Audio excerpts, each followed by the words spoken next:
Hello everyone, welcome to break time classes. इस video में हम उत्तर प्रदेश की हिस्ट्री देखेंगे, मॉडर्न हिस्ट्री, जिससे क्वेश्चन पूछे जाते हैं। पॉइंट वाइज शॉर्ट में देखेंगे और ये यूपी के सभी एग्जाम के लिए इंपॉर्टेंट होगा। तो चलिए शुरू करते हैं। तो सबसे पहले बात करेंगे कि 1857 के विद्रोह और इसमें उत्तर प्रदेश की क्या भूमिका थी। तो 1857 के विद्रोह को भारत का प्रथम स्वाधीनता संग्राम किसने कहा था? वीर सावरकर ने। ये भी याद करने वाली बात है। और ये विद्रोह जो सबसे ज़्यादा एरिया में फैला था उत्तर प्रदेश में, मतलब ये विद्रोह सबसे ज़्यादा इसका असर हुआ था उत्तर प्रदेश में। और इसकी शुरुआत किसने की थी? तो मेनली मंगल पांडे ने की थी। कहाँ के थे? बलिया उत्तर प्रदेश के, जो हमारा सबसे पूर्वी जिला है उत्तर प्रदेश का, वहाँ के थे मंगल पांडे। और ये कहाँ पे तैनात थे सेना में?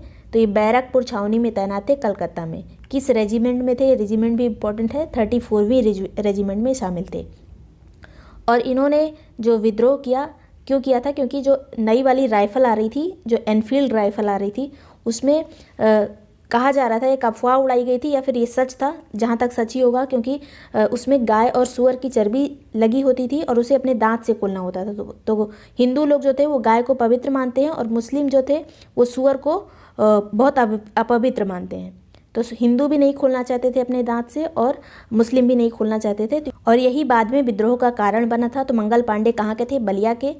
कहाँ पे तैनात थे? बैरकपुर, कलकत्ता में, 34वीं रेजिमेंट में। और इन्होंने गोली कब मारी? 29 मार्च 1857 को। किसे मारी थी? लेफ्टिनेंट हेनरी को। उसके बाद इन्हें फांसी दे दी गई 8 अप्रैल 1857 को। 29 मार्च को गोली मारी थी, अगले महीने 8 अप्रैल को फांसी दे दी गई। इस टाइम पे गवर्नर जनरल कौन था इंडिया का? तो गवर्नर था कैनिंग, लॉर्ड कैनिंग गवर्नर था। पूछा जाता है 1857 के विद्रोह के दौरान गवर्नर कौन था? कैनिंग। उसके बाद 24 अप्रैल को मेरठ की सेना ने, पूरी जितनी मेरठ की सेना थी, ये तो सब हुआ था कलकत्ता में, लेकिन ये मंगल पांडे यूपी के थे, तो मेरठ की जो सेना थी उसने भी कारतूस को छूने से मना कर दिया था। तो तात्कालिक कारण यही बना था, जो कि विद्रोह जो पूरी तरह से फैल गया, यही कारण बना था, कारतूस को छूने से मना करना। वैसे तो यूपी की जनता पहले से ही गुस्सा थी, क्योंकि 1856 में अवध जो प्रांत था उसको अवैध रूप से ब्रिटिश शासन में मिला लिया गया था। तो विद्रोह धीरे धीरे पनप रहा था, लेकिन ये मेन कारण, तात्कालिक कारण अगर पूछा जाए तो यही कारतूस को छूने से मना करने वाला था।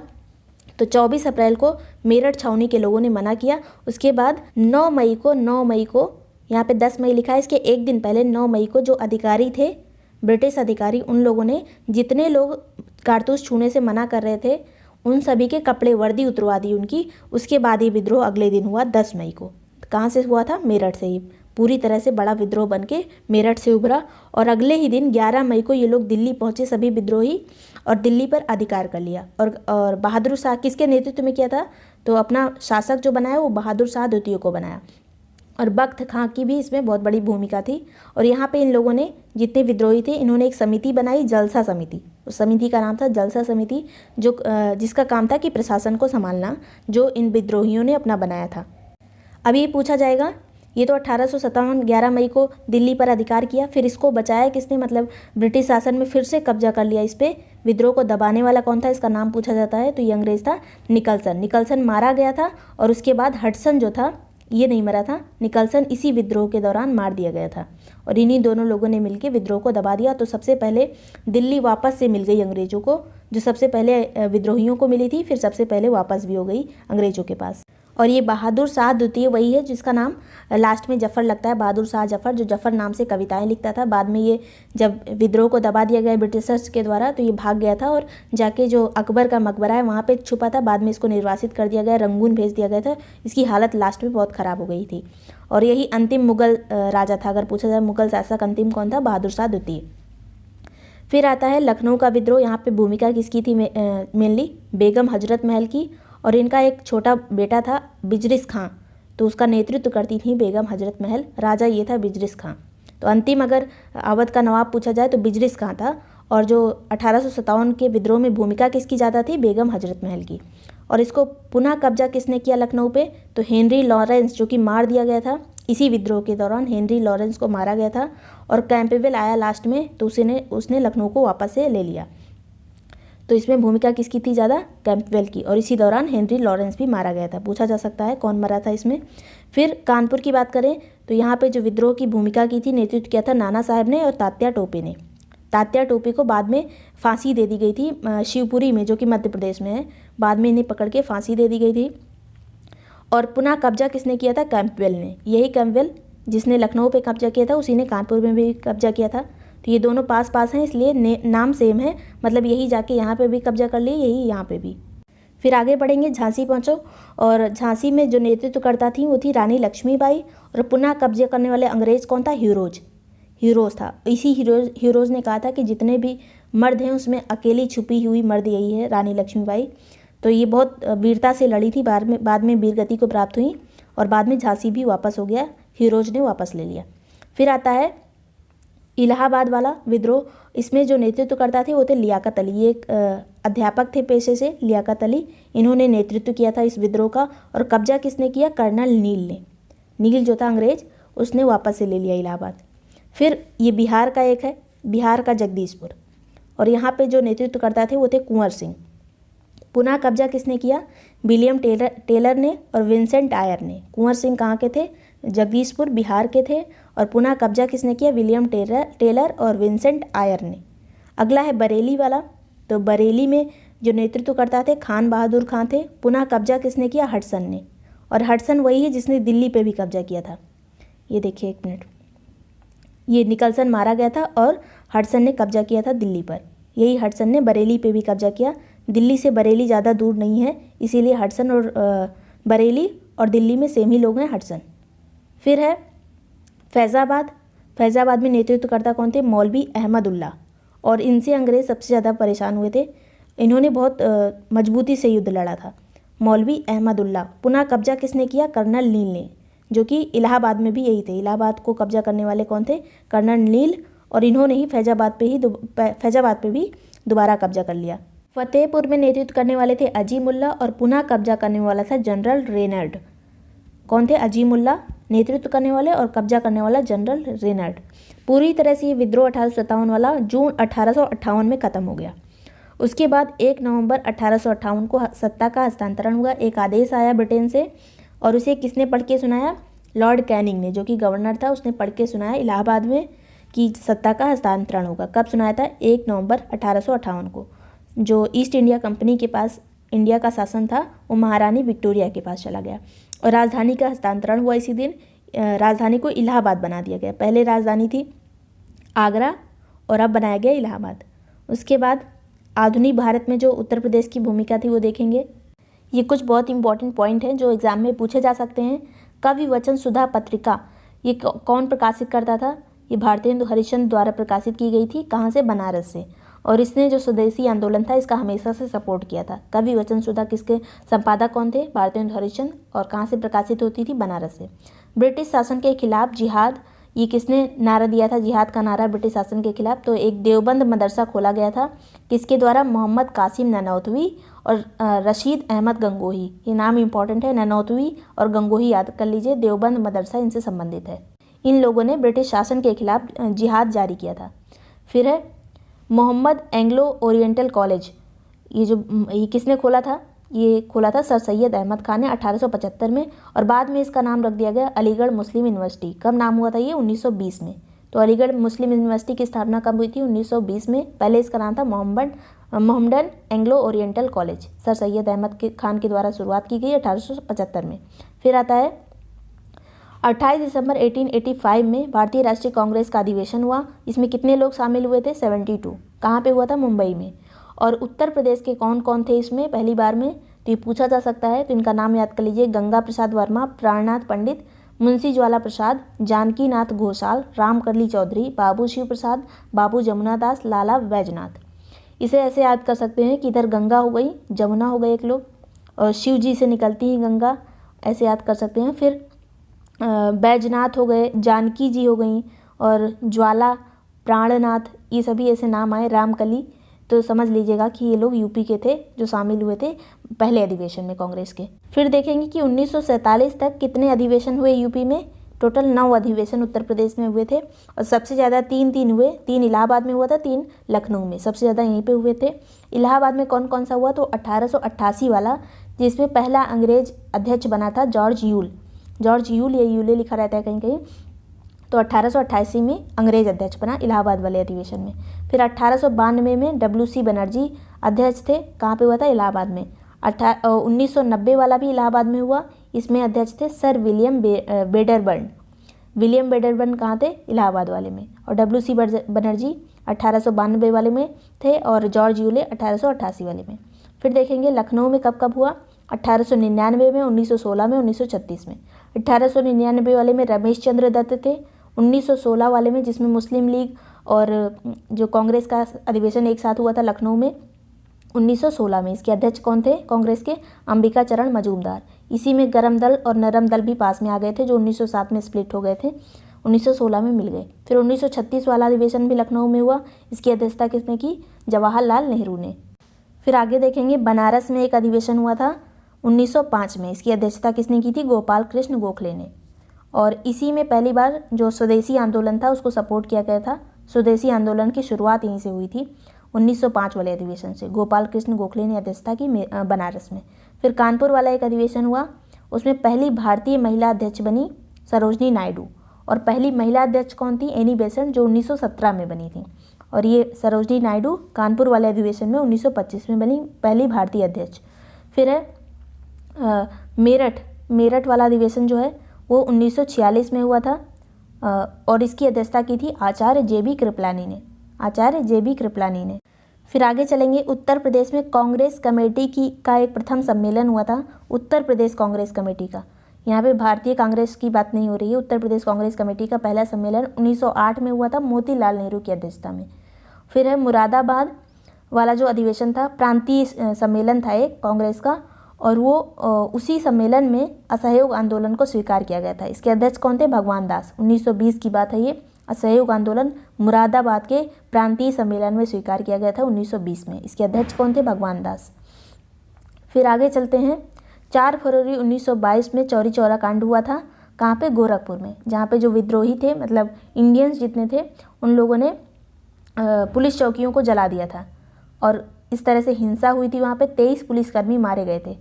और उसके बाद ये असहयोग आंदोलन गांधी जी ने जो शुरू किया था उसे 22 फरवरी 1922 में वापस ले लिया, क्योंकि ये हिंसा नहीं चाहते थे और यहाँ पे हिंसा हो गई थी, इसलिए इन्होंने वापस ले लिया। ये डेट इंपॉर्टेंट है, 4 फरवरी 1922, याद रखिएगा। फिर अगला है, इसी दौरान असहयोग आंदोलन के दौरान काशी विद्यापीठ की स्थापना किसने की थी, शिव प्रसाद गुप्ता ने काशी विद्यापीठ की स्थापना की। फिर नवंबर 1928 में साइमन कमीशन का विद्रोह हुआ और इसमें लखनऊ में नेतृत्व इसका किसने किया था, जवाहरलाल नेहरू ने। साइमन कमीशन भारत कब आया था, 3 फरवरी 1928 को। और ये जो लखनऊ वाला जो विद्रोह हुआ था, विरोध जो शुरू हुआ था, ये जवाहरलाल नेहरू के नेतृत्व में नवंबर 1928 में शुरू हुआ था।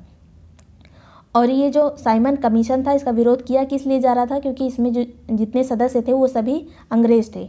और किस लिए आया था साइमन कमीशन, जो 1919 वाला जो एक्ट बना था उसकी जांच के लिए हर 10 साल पे एक कमीशन बनाया जाना था, लेकिन ये 2 साल पहले ही बन गया था, 1927 में बन गया था, 1928 में भारत आया था। फिर आगे चलेंगे, स्वराज पार्टी की स्थापना इलाहाबाद में हुई थी 1923 में। इसके अध्यक्ष थे चितरंजन दास और इसके महासचिव कौन थे, मोतीलाल नेहरू। इन दोनों लोगों ने मिलकर स्वराज पार्टी बनाई थी 1923 में। अध्यक्ष कौन थे, चितरंजन दास, महासचिव थे मोतीलाल नेहरू। फिर आगे चलेंगे, भारतीय कम्युनिस्ट पार्टी का पहला सम्मेलन कहाँ पे हुआ था, 1925 में, कानपुर में। बाबा रामचंद्र ने प्रतापगढ़ में अवध किसान सभा का गठन किया था, कब, 1920 में। अवध किसान सभा का गठन किसने किया था, बाबा रामचंद्र ने। कहाँ पे, प्रतापगढ़ में, 1920 में। फिर है 1920 से 22 में किसानों का एक आंदोलन हुआ था, एका आंदोलन। कब हुआ था, 1920 से 22 के बीच में, और इसका नेतृत्व किया था मदारी पासी ने। और मेनली किस किस जिले में फैला था, सीतापुर में, लखनऊ में, हरदोई में, उन्नाव में, फतेहपुर और फर्रुखाबाद। मेनली जो सीतापुर, लखनऊ, हरदोई वाला एरिया था, लखनऊ के आसपास सभी एरिया में ये फैला हुआ था एक आंदोलन। फिर आगे जो यूपी से रिलेटेड बात है वो है हिंदुस्तान रिपब्लिकन एसोसिएशन की स्थापना 1924 में हुई थी कानपुर में। और इसके अध्यक्ष कौन थे, सचिंद्र सान्याल। इसमें चंद्रशेखर आज़ाद, राम प्रसाद बिस्मिल, ये सभी लोग भी शामिल थे, इन्हीं लोगों ने मिलके काकोरी वाला जो ट्रेन लूट वाला काम था ये किया था, ट्रेन डकैती, जिसे अब नाम दे दिया गया है काकोरी ट्रेन एक्शन। ये लखनऊ के पहले काकोरी पड़ता है, सहारनपुर से जो ट्रेन आती है वहाँ पे, मतलब रास्ते में काकोरी पड़ता है, लखनऊ से थोड़ा पहले। और एक कब हुआ था, 9 अगस्त 1928। 9 अगस्त 1928 को हुआ था। ये भी इम्पॉर्टेंट है क्योंकि इसका नाम चेंज किया गया है, ट्रेन डकैती अब इसका नाम नहीं है, इसका नाम है काकोरी ट्रेन एक्शन। और इसमें जितने लोग को फांसी दी गई है उसका नाम इम्पॉर्टेंट है। तो राम प्रसाद बिस्मिल को फांसी दी गई थी, कहाँ पे दी गई थी, ये वाला गलत लिखा है। राम प्रसाद बिस्मिल को फैज़ाबाद में दी गई थी। अशफाक उल्ला खां को गोरखपुर में दी गई थी। तो अशफाक उल्ला खां जो प्राणी उद्यान बन रहा है गोरखपुर में बन रहा है, याद रखिएगा इस तरह से। राजेंद्र लाहिड़ी को गोंडा में दी गई थी। रोशन सिंह को नैनी में दी गई थी जो प्रयागराज में है। राजेंद्र लाहिड़ी गोंडा, रोशन सिंह नैनी, अशफाक उल्ला खां गोरखपुर, राम प्रसाद बिस्मिल फैज़ाबाद। फिर आगे चलेंगे, जो ये वाला केस था काकोरी वाला, इसमें मुकदमा जो विद्रोही मतलब ये जो ट्रेन लूट वाले लोग थे इनकी तरफ से कौन लड़ा था, भारतीय स्वतंत्रता संग्रामी की तरफ से चंद्रभानु गुप्त ये इन लोगों के वकील थे। बाद में ये उत्तर प्रदेश के सीएम भी बने थे। फिर है हिंदुस्तान सोशलिस्ट रिपब्लिकन एसोसिएशन की स्थापना कब हुई थी, 1928 में। यहाँ पे जो सोशलिस्ट वर्ड एक और आ गया, ऊपर वाला 1924 वाला क्या था, हिंदुस्तान रिपब्लिकन एसोसिएशन जो 1924 में बना था, और 1928 में हिंदुस्तान सोशलिस्ट रिपब्लिकन एसोसिएशन बना। ये दिल्ली में बना था, वो वाला कानपुर में था, एक वर्ड एक्स्ट्रा आ गया सोशलिस्ट, और ये वाला दिल्ली में बना। इसकी अध्यक्षता किसने की, चंद्रशेखर आज़ाद ने। फिर चंद्रशेखर आज़ाद को वीरगति कब प्राप्त हुई थी, 27 फरवरी 1931 को। अल्फ्रेड पार्क जो कि इलाहाबाद में स्थित है, अब इसका नाम चंद्रशेखर आज़ाद के नाम पे रख दिया गया है। इनकी मृत्यु कब हुई, वीरगति कब प्राप्त हुई, 27 फरवरी 1931 को। और ये इन्हें पकड़ा किस लिए जा रहा था, इन लोगों को, चंद्रशेखर आज़ाद वगैरह को क्यों पकड़ा जा रहा था, क्योंकि जो बाद में हिंदुस्तान सोशलिस्ट रिपब्लिकन एसोसिएशन बनाया था, इन लोगों ने मिलके भी एक काम किया था बहुत बड़ा, जो सैंडर्स की हत्या की थी। लाला लाजपत राय को लाठीचार्ज हुआ था जब साइमन कमीशन के दौरान, तो उनकी मृत्यु हुई थी लाला लाजपत राय की। तो उसी का बदला लेने के लिए इस पार्टी के सदस्यों ने सैंडर्स की हत्या की थी। और उसके बाद इन्हें अल्फ्रेड पार्क में गिरफ्तार करने के लिए पुलिस गई और इन्होंने खुद को गोली मार ली।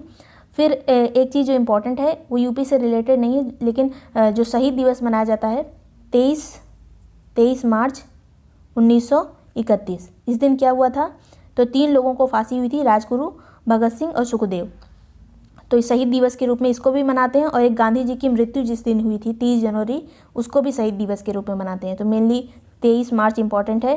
तो याद रखिएगा, चंद्रशेखर आज़ाद की मृत्यु पहले हुई थी और ये जो भगत सिंह, राजगुरु, सुखदेव की मृत्यु मतलब फांसी बाद में हुई थी। तो ये चीज़ें इंपॉर्टेंट हैं क्योंकि ये लोग साथ में थे सभी। फिर आगे है, जो उत्तर प्रदेश में पहला चुनाव हुआ था विधानसभा का 1937 में हुआ था, और इसमें कांग्रेस को कितनी सीटें मिली, 137, 164 में से 134 सीटें कांग्रेस को मिली थी। यहाँ पे 134 है, याद रखिएगा। और उसके बाद अक्टूबर 1939 में जितने भी लोग जीते थे उन लोगों ने इस्तीफा दे दिया कांग्रेस के सदस्यों ने। किस लिए, क्योंकि जो द्वितीय विश्व युद्ध था उसमें ब्रिटेन ने भारत को भी शामिल कर दिया, कहा कि भारतीय इसमें इन्वॉल्व हैं, लेकिन भारतीय ऐसा नहीं चाहते थे, वो इसमें शामिल होना नहीं चाहते थे, इसलिए इस्तीफा दे दिया कांग्रेस ने। और इसी इस्तीफा देने के कारण ही मुस्लिम लीग ने एक मुक्ति दिवस मनाया था। मुस्लिम लीग ने कब, 22 दिसंबर 1939 को, इसी खुशी में कि कांग्रेस ने इस्तीफा दे दिया। तो ये थोड़ा गलत सा लगता है। फिर आगे चलते हैं, इंडिया इंडिपेंडेंस लीग, इसकी स्थापना किसने की थी, जवाहरलाल नेहरू और सुभाष चंद्र बोस ने। इंडिया इंडिपेंडेंस लीग किस लिए की थी, जो नेहरू रिपोर्ट आई थी 1928 में, जो कि मोतीलाल नेहरू ने पेश की थी, उसमें ये बात की गई थी कि इंडिया को अब डोमिनियन स्टेटस मिल जाना चाहिए। लेकिन जवाहरलाल नेहरू और सुभाष चंद्र बोस का मानना था कि पूरी स्वतंत्रता दे दो, पूर्ण स्वराज चाहिए हमें। तो इसलिए इन्होंने इंडिया इंडिपेंडेंस लीग की स्थापना की, दोनों लोगों ने मिलकर। इनके पिता ही थे मोतीलाल नेहरू, लेकिन जवाहरलाल नेहरू ने इस केस में अपने पिता का विरोध किया था। फिर आगे चलेंगे, अखिल भारतीय किसान सम्मेलन की स्थापना हुई थी 1936 में, किसने की, तो इसके अध्यक्ष थे स्वामी सहजानंद। अखिल भारतीय किसान सम्मेलन 1936 में, और इसकी अध्यक्ष थे स्वामी सहजानंद। सचिव कौन था, एन जी रंगा। तो कोई भी पूछा जा सकता है, सचिव एन जी रंगा, अध्यक्ष स्वामी सहजानंद। फिर आगे चलेंगे, जो भारत छोड़ो आंदोलन हुआ था 1942 में, उस दौरान एक सरकार का निर्माण हुआ था, कहाँ पे, बलिया में, उत्तर प्रदेश के बलिया जिले में। किसके नेतृत्व में, चित्तू पांडे के नेतृत्व में। तो इंडिया भर में केवल 4 जगह पे ये सरकार का निर्माण हुआ था। तो पूछा जा सकता है, एक तो बलिया में हुआ था, एक पश्चिम बंगाल के मिदनापुर में हुआ था, एक उड़ीसा के तलचर में हुआ था, और एक महाराष्ट्र के सतारा में। फिर से सुन लीजिए, एक उत्तर प्रदेश का बलिया हो गया, एक वेस्ट बंगाल का, पश्चिम बंगाल का मिदनापुर हो गया, और एक उड़ीसा का तलचर हो गया, और एक महाराष्ट्र का सतारा हो गया। तो उनमें से एक यूपी वाला भी है, बलिया। फिर इसके बाद काफ़ी चीज़ें हुई, जो वेवेल योजना और उसके बाद शिमला समझौता, कैबिनेट मिशन आया। उसके बाद फिर भारत आज़ाद हुआ 15 अगस्त 1947 को। जो बाकी की घटनाएं वो हम भारत के इतिहास में पढ़ेंगे। यूपी से इतना रिलेटेड इतना ही चीज़ था। उसके बाद मुख्यमंत्री कौन बना आज़ादी के बाद? पहला हमारा गोविंद बल्लभ पंत। तब उत्तरांचल और यूपी एक ही में थे। फिर राज्यपाल कौन बनी पहली? तो जो कि हमारी भारतीय पहली कांग्रेस की प्रेसिडेंट थी 1925 में कानपुर वाले में, वही बनी हमारी राज्यपाल सरोजनी नायडू। तो ये यूपी से रिलेटेड इतनी चीज़ें इंपॉर्टेंट थी। आपको वीडियो पसंद आया हो तो लाइक और सब्सक्राइब कर दीजिएगा। और अगर आपको टेस्ट सीरीज सॉल्व करनी हो तो ध्येय IAS के जो टेस्ट पढ़े हैं उसका लिंक डिस्क्रिप्शन में दिया हुआ है, वहाँ से आप देख सकते हैं। सभी टेस्ट इंपॉर्टेंट हैं वो। और thank you so much for watching break time classes.